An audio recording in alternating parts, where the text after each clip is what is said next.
দশম শ্রেণীর সমস্ত ছাত্রছাত্রীকে হেনা ম্যামের বাংলা ক্লাসে স্বাগত জানাই। তোমাদের আজ আমি সিন্ধু তীরে কবিতাটি পড়াবো। সৈয়দ আলাওল রচিত সিন্ধু তীরে কবিতা। তো তোমরা মধ্যযুগের বাংলা সাহিত্যের কবি হিসেবে সৈয়দ আলাওলের নাম সবাই শুনে রাখবে। আর একটা শুনে রাখবে, যেটা হচ্ছে আরাকান রাজসভার কবি সৈয়দ আলাওল। তো তোমরা দৌলত কাজী আর সৈয়দ আলাওল নামটা শুনেছ। তো সেই সৈয়দ আলাওলের সিন্ধু তীরে কবিতা। তো তোমাদের এই কবিতাটা দেখো যে মূল কাব্যগ্রন্থের নাম কি। তো সৈয়দ আলাওল তার যে পদ্মাবতী মূল কাব্যগ্রন্থ, সেই পদ্মাবতী কাব্যের একটি অংশ হলো সিন্ধু তীরে কবিতা। এবারে সৈয়দ আলাওল পদ্মাবতী যে কাব্যটা লিখেছিলেন সেটা আবার আর একজনের দেখে লিখেছিলেন, সেটা হলো মালিক মোহাম্মদ জায়সির পদুমাবাদ কাব্যকে অবলম্বন করে পদ্মাবতী কাব্যটা লিখেছিল। আর এই পদ্মাবতী কাব্যটা লিখেছিল যে ওই আরাকান রাজসভার যে প্রধানমন্ত্রী ছিল মাগন ঠাকুর, সেই মাগন ঠাকুরের অনুরোধে পদ্মাবতী কাব্যটা লিখেছিল। আর ওই পদ্মাবতী কাব্যেরই একটি কবিতা হলো সিন্ধু তীরে। তাহলে আমাদের এটাই জানতে হবে যে পদ্মাবতী মূল কাব্যগ্রন্থের নাম হলো পদ্মাবতী। আর পদ্মাবতী কাব্যটা লিখেছিল মালিক মোহাম্মদ জায়সির পদুমাবাদ কাব্য অবলম্বনে। তাহলে এইটুকুই তোমরা জেনে রাখো। তাহলে এই কবিতারও একটা পূর্ব সূত্র আছে। পূর্ব সূত্রটা না জানলে তোমরা ঠিক তার পরের থেকে যে কবিতাটা এখানে আরম্ভ হয়েছে, কন্যারে ফেলিল যথা জলের মাঝারে তথা, তাহলে এই লাইনটার আগের যে পূর্ব কাহিনী সেইটুকু তোমাদের সঙ্গে আমি একটু শেয়ার করছি, তাহলে তোমাদের দেখবে বুঝতে অনেক সহজ হবে। চিতোরের রাজা ছিল, রাজা রত্ন সেন বা রতন সেন। সেই রতন সেন একটা পাখি, শুক পাখির মুখে সিংহল রাজকন্যা পদ্মাবতীর কথা শুনেছিলেন। সিংহল রাজকন্যা ছিল পদ্মাবতী। তোমাদের এই কবিতায় একজন পদ্মা আর একজন পদ্মাবতী দুজনের আমরা নাম পাবো। সেই পদ্মাবতী হলো সিংহল রাজকন্যা। তার যে রূপ সৌন্দর্যের কথা সেইটা চিতোররাজ রতন সেন শুনেছিল, এবং সেইটা শোনার পরে তার ইচ্ছা হয়েছিল যে সে পদ্মাবতীকে বিবাহ করবে, এবং সে সেই পদ্মাবতীকে বিবাহও করে। বিবাহ করার পর যখন তাদের সংসার চলতে থাকে, তখন একদিন আরেক শুক পাখির মুখে রতন সেন তার যে রাজ্য চিতর রাজ্য এবং তার প্রথম স্ত্রী ছিল সেই স্ত্রী নাগমতীর কথা তার হঠাৎই মনে পড়ে যায় এবং সে দুঃখ পেয়ে যায়। তখন সে রানী পদ্মাবতীকে নিয়ে তার আগের রানী এবং তার রাজ্য চিতোরে যাবে সেই উদ্দেশ্যে যাত্রা শুরু করেছিল। সেই যাত্রা শুরু করার সময়, ঠিক যাত্রাটা শুরু করেছিল সেই সময়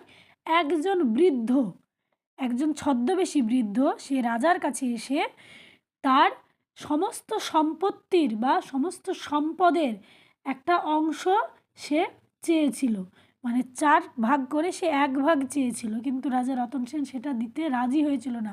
সে কেনই বা অযথা এক বৃদ্ধকে তার সম্পত্তির 1 ভাগ সে দিতে যাবে, সে রাজি হয়েছিল না।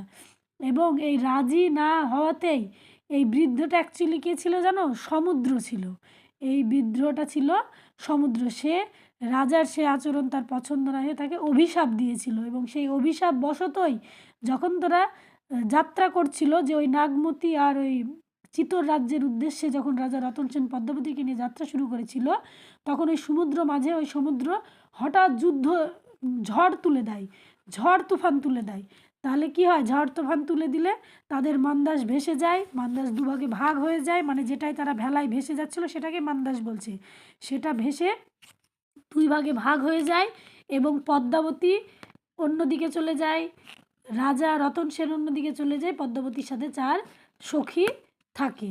সেই যে অবস্থা, সেই অবস্থার থেকেই এই পরবর্তী কাহিনীটাই কিন্তু তোমাদের এই পাঠ্য বইয়ের কাহিনী, কবিতা।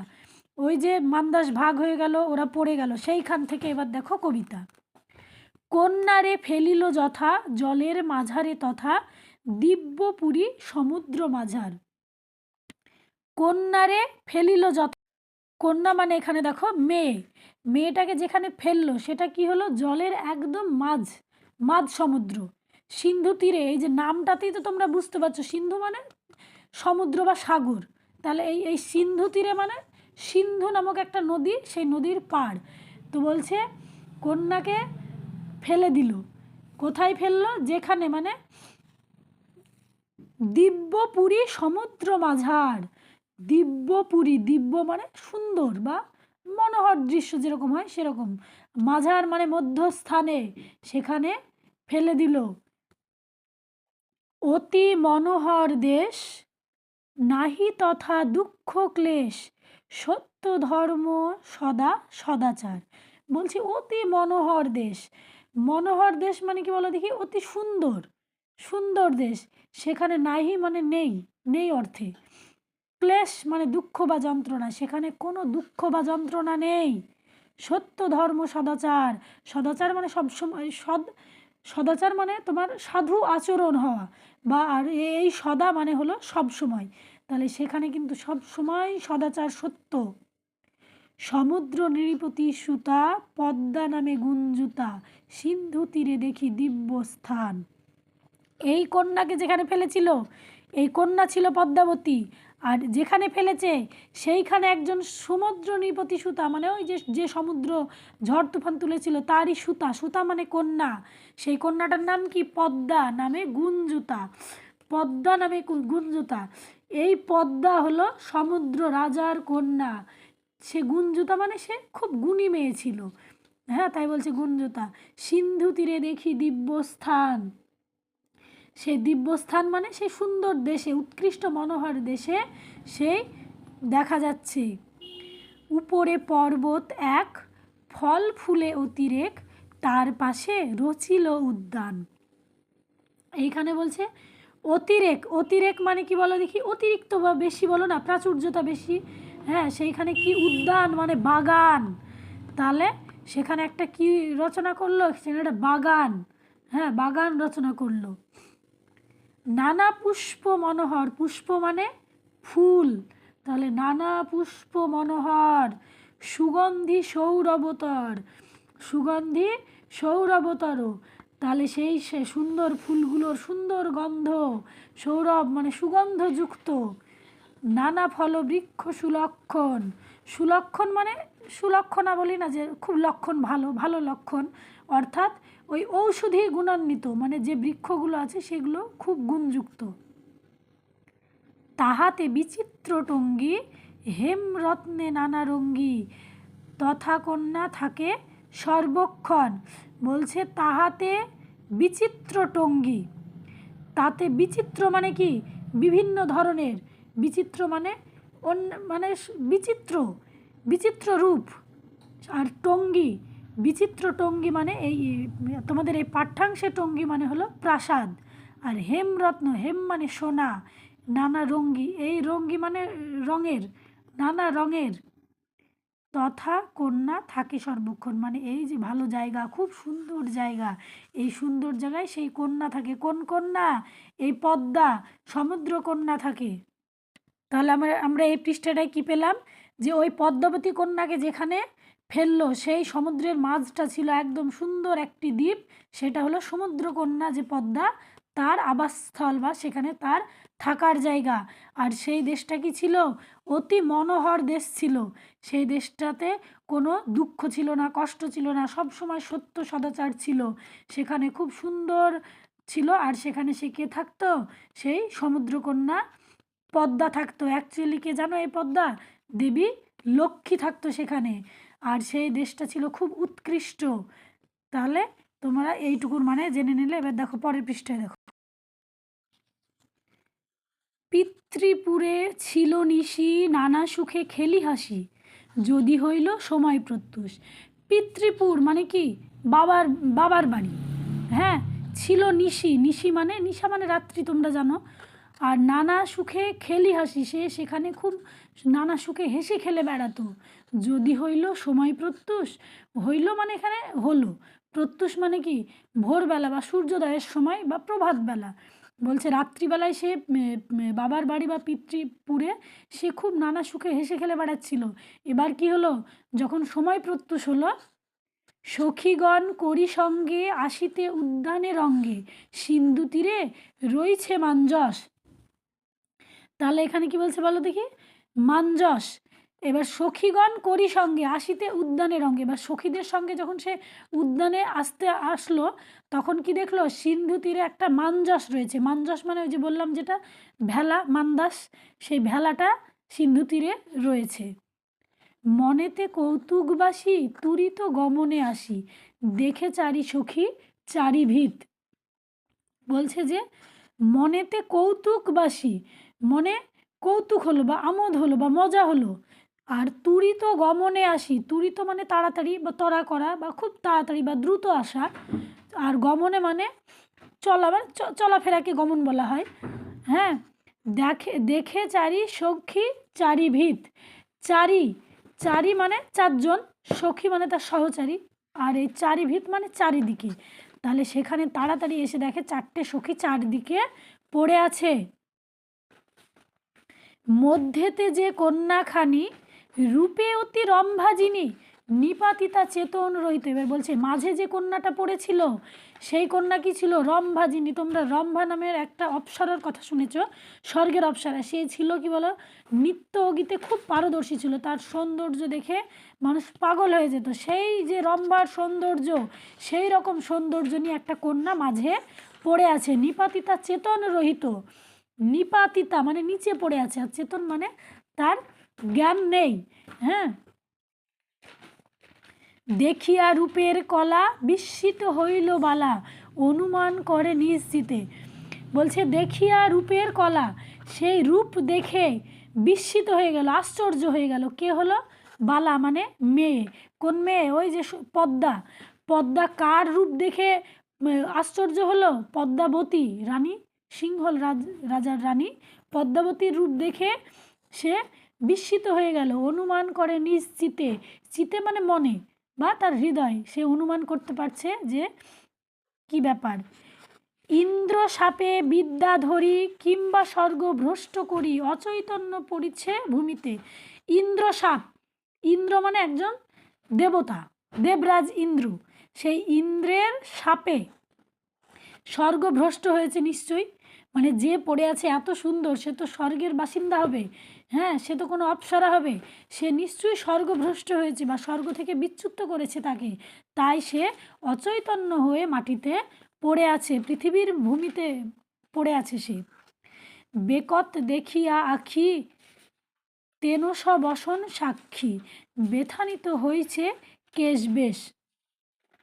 তাহলে বেথানিত মানে কি বলতো, এই বেথানিত হয়েছে কেশবেশ। তো বলছে তার চোখ দেখে, তার বসন দেখে, তার সমস্ত কিছু দেখে, হ্যাঁ মানে সাক্ষী মানে সেই প্রত্যক্ষদর্শী হয় না যে সাক্ষী, হ্যাঁ সেই এলোমেলো শরীর দেখে মনে হচ্ছে যে হয়েছে মানে হচ্ছে। কেশ বেশ, কেশ মানে তো চুল তোমরা জানো, আর বেশ মানে তো সাজসজ্জা। তাহলে তার এই সব দেখে কি মনে হচ্ছে? যে বুঝি সমুদ্রের নাও ভাঙ্গিল প্রবল বাও, মোহিত পাইয়া সিন্ধু ক্লেশ। বলছে বুঝি সমুদ্রের নাও, নাও মানে নৌকা, সমুদ্রের মাঝের যে নৌকা। হ্যাঁ, ভাঙ্গিল প্রবল বাও, প্রবল মানে তো তোমরা বুঝতে পারছো অত্যন্ত বলশালী, প্রবল। বাও মানে বাতাস, তাহলে বাতাসে, প্রবল বাতাসে সমুদ্রের নাও মানে নৌকা কি হয়েছে? মোহিত পাইয়া সিন্ধু ক্লেশ, মানে সিন্ধু ক্লেশ, ক্লেশ মানে তো দুঃখ কষ্ট, জানছো। তাহলে এই যে সমুদ্রের মাঝে প্রচণ্ড বাতাস উঠে তাদের নৌকা কিন্তু ভেঙে গেছে, সেটাই সে আইডিয়া করছে। চিত্রের পুতলি সমা নিপতিতা মনোরমা, কিঞ্চিত আছয় মাত্র শ্বাস। চিতের পুতলি সমা, পুতলি মানে এখানে পুতুল বলছে, চিতের মানে ছবি বলতে চাইছে। যে নিপাতিতা মনোরমা, যে নিপাতিতা হয়ে পড়ে আছে সেই সুন্দরী, মনোরমা সুন্দরী, সে কী করছে? কিঞ্চিত আছয়, কিঞ্চিত মানে সামান্য একটু বা অল্প একটু, আছয় মানে আছে, তার মানে তার এখনও সামান্য চেতনা ফিরে আছে বা শ্বাস আছে। অতি স্নেহ ভাবি মনে, বলে পদ্মা ততক্ষণে, বিধি মোরে না করো নৈরাশ। অতি স্নেহ, সে খুব ভালো মেয়ে ছিল। হ্যাঁ, পদ্মা সমুদ্রকন্যা, সে দেবী লক্ষ্মী। সে সে মনে মনে ভাবছিল, বিধাতাকে বলছিল যে আমাকে নিরাশা করো না, আমাকে আশাহীন করো না, আমি যেন আমি যেন কোনো মতেই নিরাশা না হই, মানে ওদেরকে বাঁচাবে, সে যা করেই হোক বাঁচাবে, তাই তাকে যেন নিরাশা না করে। পিতার পুণ্যের ফলে মোহর ভাগ্যের বলে বাহুরক কন্যার জীবন, মানে সেই পিতার পুণ্যের ফলেই এই কন্যা, এই কন্যার জীবন, এই ভাগ্যটা এরকম হয়েছে। হ্যাঁ, চিকিৎসিমু প্রাণপণ কৃপা করো নিরঞ্জন, বলছে আমি প্রাণপণ চেষ্টা করে এর চিকিৎসা আমি করব। তারপরে কি বলছে, কৃপা করো নিরঞ্জন, কৃপা করতে বলছে, নিরঞ্জন মানে দেবতাকে সাক্ষী করছে যে দেবতা তুমি আমাকে কৃপা করো যে আমি এই মেয়েকে যেন বাঁচাতে পারি। দুঃখিনীরে করিয়া স্মরণ, নিজেকে সে দুঃখিনী বলছে যে আমাকে স্মরণ করে তুমি আমাকে এইটুকু সাহায্য করো বা এইটুকু কৃপা করো বা দয়া করো বা করুণা করো যেন আমি এদেরকে সাহায্য করতে পারি। সখী সবে আজ্ঞা দিল উদ্যানের মাঝে নিল পঞ্চজনে বসন ঢাকিয়া, এবার সে তার সখী তাদেরকে নিয়ে কী করলো, সেই উদ্যানের মাঝে নিয়ে গেল। পঞ্চজন, এই পঞ্চজন কারা, পাঁচজন সখী ছিল, এই 5 জন টোটাল ছিল পদ্মাবতী, রানী পদ্মাবতীর 4 জন সখী সহ তাকে নিয়ে 5 জন। সে 4 জনের নামও তোমাদেরকে মুখস্থ রাখতে হবে। 4 জনের নাম হলো চন্দ্রকলা, বিজয়া, রোহিণী আর বিধুন্নলা। এই 4 জনের নাম তোমরা মনে রাখবে। আর একজন তো পদ্মাবতী, হ্যাঁ, সিংহল রাজকন্যা, সেই তাদেরকে নিয়ে কোথায় গেল, বসনে ঢেকে মানে কি, তাদেরকে বসন বা বস্ত্র দিয়ে ঢেকে দিল, ঢেকে উদ্যানের মাঝে নিয়ে গেল। অগ্নি জ্বালি ছেকে গাও, আগুন জ্বাললো, আগুন জ্বেলে ছেকে মানে সেক দিল, গায়ে তাপ দিল। তাহলে কি বলছে, কেহ শিরে কেহ পাও তন্ত্রে মন্ত্রে ঔষধ দিয়া, কেউ আবার কী করছে, মাথায়, কেউ পায়ে ডলাডলি করছে, তেল মালিশ করছে, হ্যাঁ, ঔষধ দিচ্ছে, সমস্ত কিছু দিয়ে তাদের চিকিৎসা শুরু করেছে। দণ্ডচারী এই মতে বহু যত্নে চিকিৎসিতে পঞ্চকন্যা পাইলা চেতন, এই পঞ্চকন্যা পাইলা চেতন দিয়ে 5 মার্কের একটা কোয়েশ্চেন মাস্ট আসবেই। এই পঞ্চকন্যা কারা, তাহলে পদ্মাবতীর সঙ্গে আর যে 4 জন সখী ছিল সেই 4 জনকে একসঙ্গে পঞ্চকন্যা বলেছে। তো সেই 4 জন সখীর নাম আমি তোমাদেরকে বললাম, সেই সখীর নাম সহ এই চিত্তররাজ রতন সেনের যে স্ত্রী পদ্মাবতী বা সিংহল রাজকন্যা, সেই পদ্মাবতীর নাম সহ এরা পঞ্চকন্যা। তাহলে বহু চিকিৎসা করার পর এই দণ্ডচারী এই মতে, দণ্ড মানে ঘণ্টা, তাহলে এই সব ঘন্টা ধরে তাদেরকে চিকিৎসা করলো, চিকিৎসা করে কি হলো, তাদের চেতনা ফিরে আসলো, চেতনা মানে কি, জ্ঞান ফিরে আসলো। শ্রীযুত মাগন গুণী মহন্ত আরতি শুনি হীন আলাওয়াল সুরচন, এই যে শ্রীযুত মাগন গুণী, আমি তোমাদেরকে প্রথমেই বলেছিলাম যে মাগন ঠাকুরের অনুরোধে তোমার ওই যে আরাকান রাজসভার যে কবি বললাম সৈয়দ আলাওল, আরাকানের রাজসভারই যে প্রধানমন্ত্রী ছিল মাগন ঠাকুর, তার অনুরোধে কিন্তু সে এই পদ্মাবতী কাব্যটা লিখেছিলেন। আর এই পদ্মাবতী কাব্যেরই একটা অংশ হচ্ছে সিন্ধু তীরে, তাই কবিতার লাস্ট লাইনে এই মাগন ঠাকুরের নামটা তিনি বলেছেন। বলছে শ্রীযুত মাগন গুণী মহন্ত আরতি শুনি হীন আলাওল সুরচন, নিজেকে হীন বলেছেন, হ্যাঁ, নিজেকে হীন বলেছেন, অধম বলেছেন, তাই নিজে বলছেন যে তার এই কথা শুনেই তিনি এই সুন্দর রচনাটি করেছেন। সুরচন মানে সুন্দর রচনা, হীন আলাওল মানে নিজেকে হীন বলছে যে আমি এই হীন হয়ে এই শ্রীযুক্ত মাগন গুণী মানে মাগন ঠাকুরের তাকে গুণী বলছে, হ্যাঁ, যে তার প্ররোচনায় সে এই কবিতাটি লিখেছে বা তার উৎসাহে বা তার অনুরোধে সে এই কাব্যটা লিখেছিল, পদ্মাবতী কাব্যটা লিখেছিল। তাহলে আমি প্রতিটা লাইনের প্রতিটা শব্দার্থের আমি অর্থ বলে তোমাদেরকে বুঝালাম, সেই জন্য আমার প্রতিটা লাইনে কি কি প্রশ্ন আসবে সেটা বলা হলো না। আমি নেক্সট ভিডিওতে আবার যখন আনবো ওই সমস্ত প্রশ্ন নিয়ে আলোচনা করব। তোমরা সমস্ত ভিডিও পেতে আমার চ্যানেলটিকে সাবস্ক্রাইব করবে, আর যদি ভিডিওগুলো ভালো থাকে অবশ্যই লাইক করবে।